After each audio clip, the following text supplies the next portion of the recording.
After the new year, Bellarmine's Recreation Center is always filled with college students trying to fulfill their New Year's resolutions. One student you wouldn't expect to find pumping iron, though, is college junior Bryan Varner. That's because for Bryan, there's more to be gained than muscle at the gym. But I have good news, ladies and gentlemen. We first met Bryan speaking to a sophomore class he co-teaches on disabilities in America.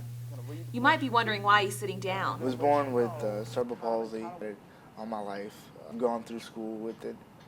It's been a very interesting and entertaining challenge at times. And why did Bryan choose to add teaching to his course load? I felt called to that mission, and I plan to use my communication major to affect teens, to let them know that through my experiences, through my life experiences with my disability can get you through anything, and I'm a proven testimony of that. And when he's not in teacher mode, Bryan's just a typical college student eating and socializing in the dining hall.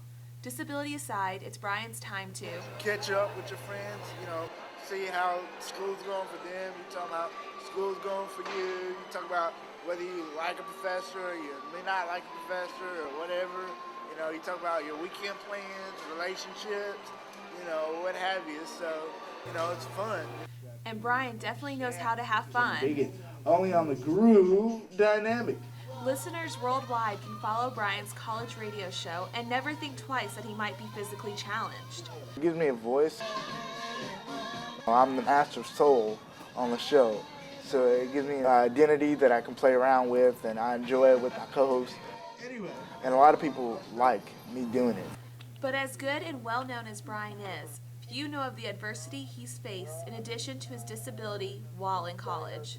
I was diagnosed with kidney failure 2 months before my freshman year at college. I thought I could handle kidney failure and do college at the same time. Unfortunately, I couldn't. 2 months after I got there, I was falling into a depression period. I didn't like dialysis at all. The strains and everything that happens to you with dialysis is a lot. And there were times that I would cry myself to sleep at night. I would do dialysis at night, then I'd go home and I'd eat and do whatever homework I had, and then I'd get up the next morning and do it all over again. That year and a half that I was in school and I did dialysis is a complete blur. It's a real challenge, but I got through it.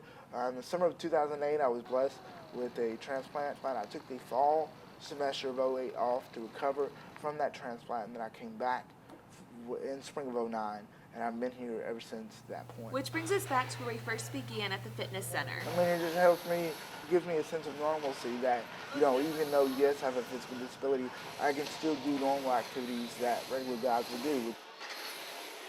Plus, also, it helps me to improve my physical stature and helps me, improve physically. So. I see each set as a challenge, and each set also, I know with each set that I'm getting stronger. And Bryan has been proving his strength against adversity one step at a time. What I want other people to understand is that disabled people, we're people too. We have lives, we have dreams, we have goals, we have ambition. I ended my day with Bryan inspired by a quote that hangs on his door that he reads each day.